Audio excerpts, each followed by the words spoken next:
안녕하세요. 금샘의 세금 이야기 금동우 세무사입니다. 오늘은 법인세 절세 전략에 대해서 알아보는 시간을 가져보겠습니다. 제가 법인세 절세 전략이라는 제목으로 동영상을 올리게 된 계기는 한 상담자로부터 상담 문의를 받았기 때문입니다. 상담 문의를 하신 분은 현재 법인 사업자로 창업을 하게 되었는데요. 법인세 절세를 위해서 어떻게 해야 하는지 저에게 문의를 해오셨습니다. 그래서 이번 기회에 법인세 절세에 관심이 있으신 분들과 정보를 공유하고자 이렇게 동영상을 올리게 되었습니다. 아마도 처음으로 법인 사업을 시작하시는 분들은 법인세 절세를 위해서 어떻게 해야 하는지 궁금해하시는 분들이 많을 것입니다. 그래서 법인세 절세를 위해 필요한 핵심 전략을 큰 개요 위주로 살펴보도록 하겠습니다. 그리고 자세하고 구체적인 내용은 세무회계 소담 공식 블로그에 포스팅 해놓도록 하겠습니다. 그러면 지금부터 화면을 보면서 법인세 절세를 위한 핵심 전략에는 어떤 것들이 있는지 살펴보도록 하겠습니다. 화면에서 보시다시피 대표이사 및 임원의 급여 및 상여금을 활용해서 법인세 절세를 도모할 수 있습니다. 왜냐하면 법인의 경우 개인 사업자와는 달리 대표이사 및 임원의 급여에 대해서 경비 처리를 할 수 있기 때문입니다. 법인카드를 합리적으로 잘 사용하는 것도 법인세 절세를 도모하는 방법입니다. 특히 국내 출장을 가거나 사업 관련 지출 경비에 대해서 법인카드를 사용하는 경우 이에 대하여 법인의 경비 처리가 가능합니다. 공과금 고지서를 사업자 명의로 변경하시길 부탁드리겠습니다.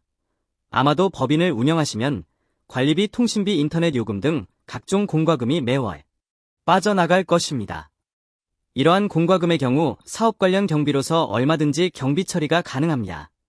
그런데 여기서 공과금에 대해서 경비 처리를 하기 위해서는 반드시 적격지출 증빙 영수증이 있어야 하는데 공과금 고지서를 사업자 명의로 변경 시 자동으로 전자세금 계산서를 발급받을 수 있습니다. 따라서 공과금 고지서를 반드시 사업자 명의로 변경하시길 당부드리겠습니다. 출장비, 교육훈련비 등에 대해서 적격지출 증빙 영수증을 잘 수취하시길 부탁드리겠습니다. 특히 해외 출장의 경우에는 필히 현지에서 사용한 영수증을 첨부하시면 법인세 결산 시 얼마든지 경비 처리가 가능하므로 꼭 잊지 마시고 적격지출 증빙 영수증을 수취하시길 부탁드리겠습니다. 제가 정말 강조하고 싶은 게 바로 이겁니다. 화면에도 나와 있지만 법인의 경우에는 임직원 전용 자동차 보험에 꼭 가입을 하시길 부탁드리겠습니다. 왜냐하면 매년 차량 관련 경비에 대해서 1,500만 원까지는 아무런 제약 없이 경비 처리가 가능한데요. 여기서 한 가지 전제 조건이 바로 임직원 전용 자동차 보험에 가입이 되어 있어야 한다는 것입니다. 만약에 임직원 전용 자동차 보험에 가입이 되어 있지 않다면 법인의 경우에는 차량 관련 경비에 대해서 전액 경비 처리를 할 수 없기 때문에 꼭 잊지 마시고 임직원 전용 자동차 보험에 가입하시길 당부드리겠습니다. 화면에서 보시다시피 업무용 승용차 운행일지를 작성하자라고 나와 있습니다.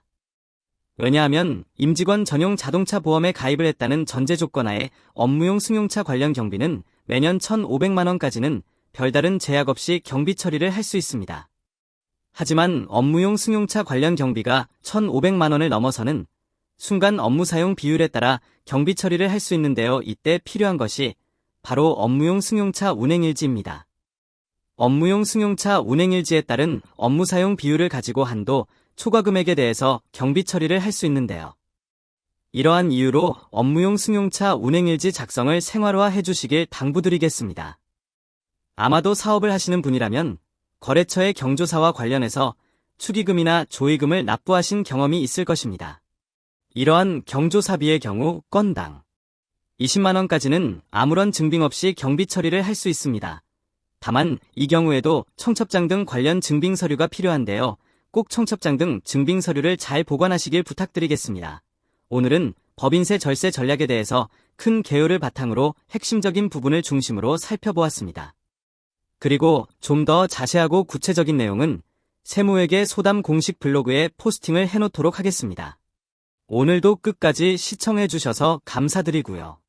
다음 시간에도 더욱더 알찬 내용을 가지고 찾아뵙도록 하겠습니다. 지금까지 금샘의 세금 이야기 금동우 세무사였습니다. 감사합니다.